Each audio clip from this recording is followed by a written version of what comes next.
नमस्कार, मी शर्वरी। सध्या आपण पाहतोय की कशा पद्धतीनं कोल्हापूरची लोकसभा निवडणूक रंगात आली आहे।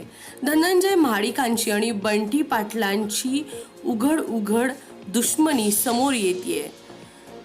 ज्येष्ठांनी मध्यस्थी करून देखील धनंजय महाडिक आणि बंटी पाटलांचा वाद काही मिटेना। मग शेवटी समर्थकांनीच एकमेकांवर शेरेबाजी करायला चालू केलेत। आता एक नवीनच बातमी येते। एकमेकांवर व्हॉइस रेकॉर्डिंगच्या माध्यमातून व्हॉट्सअपवरती एकमेकांच्या विरोधातल्या क्लिप्स फिरवत आहेत।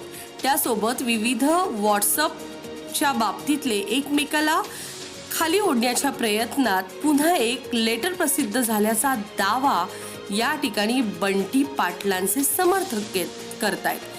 त्यामध्ये नेमकं असं होतं की महाडिकांची फसवाफसवी बंटी साहेब यांच्या लेटर हेडवर खोटे पत्र सोशल मीडियावर व्हायरल असं मत आहे बंटी पाटील समर्थकांचं।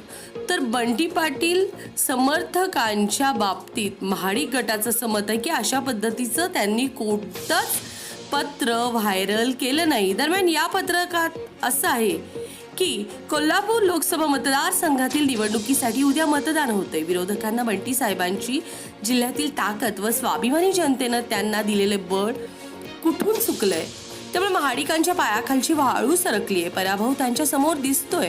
आता अफवा पसरवण्याचं काम त्यांच्याकडून सुरू आहे असं बंटी पाटलांच्या समर्थकांचं मत आहे। दरम्यान यावरती धनंजय महाडिक समर्थकांचं मत आहे असं पत्र व्हायरलच नाही।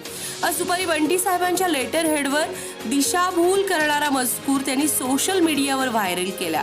पण हे पत्र तयार करण्याला साधी अक्कल नाही। याचे कारण सध्या काँग्रेसचे अध्यक्ष राहुलजी गांधी आहेत।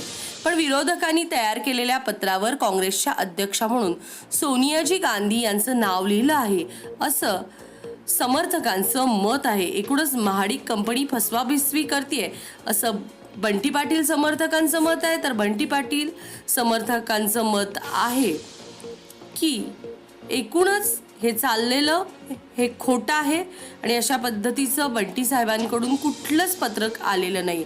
तर महाडिक साहेबांचं असं मत आहे की असं आम्ही कुठं व्हायरलच केलं नाही आहे। पाहूया नेमकं या सगळ्या वादात कोल्हापूर जनता महाडिक साहेबांच्या किती मदतीला धावून येणार। Bureau report.